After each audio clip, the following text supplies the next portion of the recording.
Hello tout le monde, j'espère que vous allez bien. Aujourd'hui, petite vidéo, je vais vous présenter le classement des puissances en unités partie 2 qui fait suite à la partie 1 sortie en septembre dernier, en septembre 2017.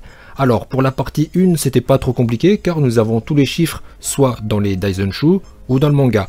Pour rappel, le chiffrage des puissances en unités s'est arrêté à la fin de la saga Namek. Les deux derniers chiffres à notre disposition sont ceux de Freezer en forme finale à 100%, à 120 millions d'unités, et Son Goku Super Saiyan à 150 millions d'unités. Après, on n'a plus rien d'officiel.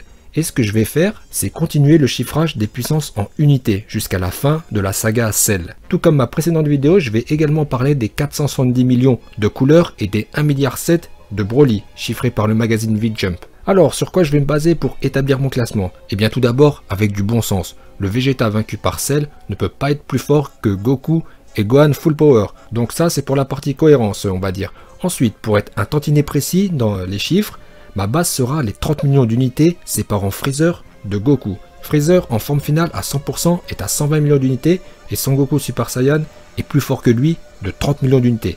Il est à 150 millions d'unités. Et on a vu le résultat, ça a donné un combat acharné, mais Goku a gagné car il est plus fort de 30 millions d'unités. Allez, c'est parti, on va continuer chronologiquement après la saga Namek et Goku et Freezer. On retrouve donc Freezer, Mecha Freezer que j'estime à 150 millions d'unités, soit la même puissance que Goku sur Namek, car Freezer nous dit qu'il est plus fort qu'avant, et s'il se rend sur Terre pour de nouveau défier son Goku, un Goku qu'il pensait toujours de même force que sur Namek, c'est qu'il pense avoir une chance. Mais il ramène quand même son père au cas où, le roi Cold que j'estime à 100 millions d'unités. Si vous voulez savoir pourquoi, je vous invite à visionner cette vidéo. Quelle est la puissance du roi Cold? Le lien est en description. Mais n'allez pas la voir maintenant, vous n'allez pas partir et revenir, vous pourrez la voir plus tard. Ensuite, après Mecha Freezer que j'estime à 150 millions d'unités, il y a Trunks. Mirai Trunks que j'estime à 250 millions d'unités, étant donné qu'il est largement plus fort que Mecha Freezer. Souvenez-vous de notre base, les 30 millions d'unités séparant Freezer de Goku. Dans ce cas précis, il est évident que ce n'est pas 30 millions d'unités qui séparent Trunks de Mecha Freezer, mais beaucoup plus. Mon estimation est qu'il y a un écart de 100 millions d'unités entre eux, ce qui porte la puissance de notre ami Trunks à 250 millions d'unités. Ensuite, nous avons Son Goku qui débarque sur Terre en mode Yardra. Trunks va lui demander une démonstration, et le résultat est sans appel. Goku est beaucoup plus fort que lui. Je pense qu'on peut lui ajouter 100 millions facile, ce qui porte la puissance de Son Goku à 350 millions d'unités. Ensuite, nous avons une ellipse de 3 ans, 3 années d'entraînement en préparation à l'attaque des cyborgs. J'allais dire l'offensive des cyborgs, mais non, ça aurait semé le trouble. Donc après 3 années d'entraînement, je pense qu'on peut facilement faire un x2 pour Goku. Ça fait 700 millions d'unités face à C19. Pareil pour Vegeta, qui va envoyer C19 à la casse pour pièces détachées. 700 millions d'unités. Goku aussi aurait vaincu C19 facilement, s'il n'avait pas sa maladie du cœur qui l'handicapait. Ensuite, nous allons chiffrer les puissances de C17 et C18. Pour C18, je dirais 750 millions, soit 50 millions de plus que Vegeta qui s'est bien défendu. Quant à C17, 800 millions, car a priori, il est un peu plus fort que C18. On peut également ajouter Piccolo à 800 millions d'unités. Après avoir fusionné avec le Tout-Puissant, Piccolo va faire jeu égal avec C17. Vient ensuite Cell, qui après avoir absorbé plein d'humains, sera plus fort que Piccolo et C17, donc 900 millions d'unités. Bon, à partir de maintenant, on va laisser tomber notre base, c'est-à-dire les 30 millions séparant Goku de Freezer, car on a atteint bientôt le milliard d'unités, et on peut penser que les écarts de puissance seront désormais exponentiels. Donc Cell va absorber C17 pour atteindre sa forme semi-parfaite. On va donc faire un x2, c'est-à-dire 1,8 milliard.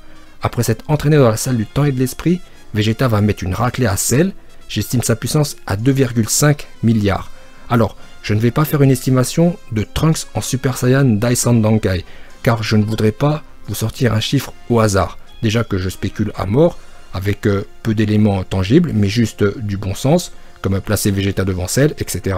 Mais pour le Super Saiyan Daisan Dankai, c'est vraiment trop compliqué.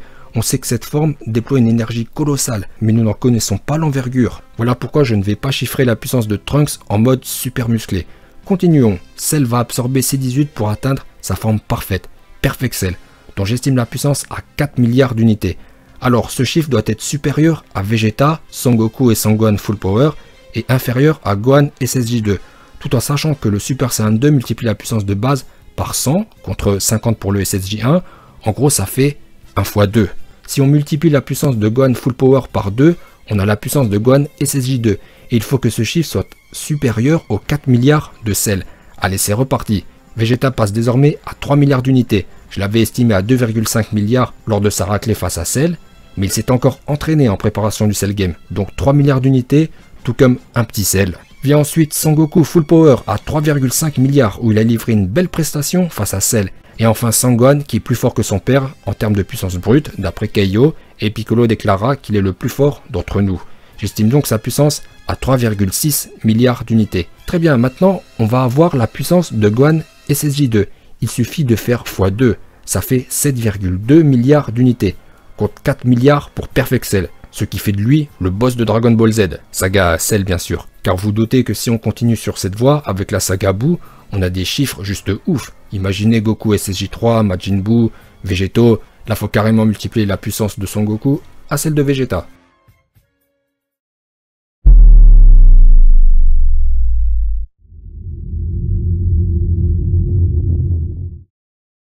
La logique voudrait qu'on fasse un x2 pour Perfect Cell pour obtenir la puissance de Super Perfect Cell, ce qui place Cell Super Parfait à 8 milliards et obligatoirement au-dessus de Gohan SSJ2, car Gohan Full Power est moins fort que Perfect Cell.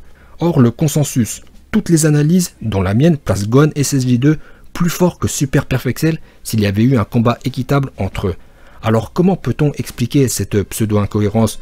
Enfin on va pas dire incohérence car il n'y a rien de concret dans tout ça, et ça se trouve Super Perfect Cell aurait battu Gohan SSJ2, même si personne ne le pense. Voilà pourquoi je dis une pseudo-incohérence. Eh bien, j'ai deux hypothèses, soit le power-up de Cell, lorsqu'il est revenu sur Terre suite à son autodestruction, n'a pas fait un x2 sur sa puissance, car déjà Cell n'est pas un Saiyan, il a juste des cellules Saiyan, mais aussi de Freezer et son père et Piccolo. En plus, quand il s'est autodétruit, il était en forme semi-parfaite. Deuxième hypothèse, soit c'est la puissance de base de Gohan qui était sous-estimée, et lors du x2, lorsqu'il s'est transformé en Super Saiyan 2, il serait resté malgré tout devant Cell. Mais bon, pour moi, la première hypothèse me semble la plus crédible. Super Perfect Cell a bénéficié d'un gain de puissance moins important que Gohan SSJ2.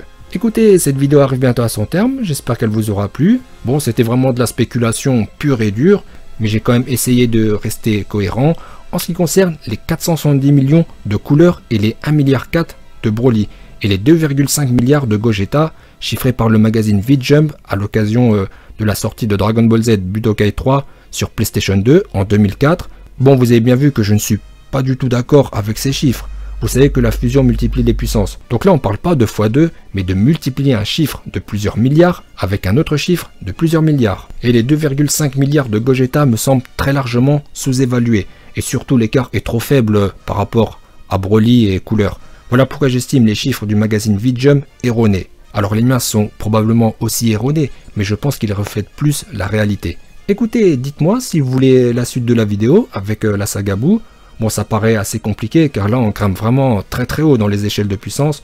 Je ne sais pas trop si c'est possible, mais bon, je peux y réfléchir. Écoutez, cette vidéo arrive bientôt à son terme, alors je vais vous demander de liker cette vidéo si elle vous a plu bien sûr, car elle m'a pris énormément de temps à réaliser et j'aimerais bien en récolter des fruits. Et vous savez comment ça marche le système de référencement de YouTube, donc je vous serai très reconnaissant de mettre votre pouce bleu et je vous dis merci à l'avance. N'hésitez pas à vous exprimer dans l'espace commentaire et à me donner votre avis dans les niveaux de puissance. J'ajouterai que vous trouverez en description le lien de 3 vidéos, donc il s'agit de quelle est la puissance du roi Cold, Gohan SSJ2 versus Super Perfect Cell, ainsi que la partie 1 de cette vidéo, le classement des puissances en unités, part 1. Donc ce sont des vidéos en relation avec la vidéo du jour. Portez-vous bien et je vous dis à bientôt.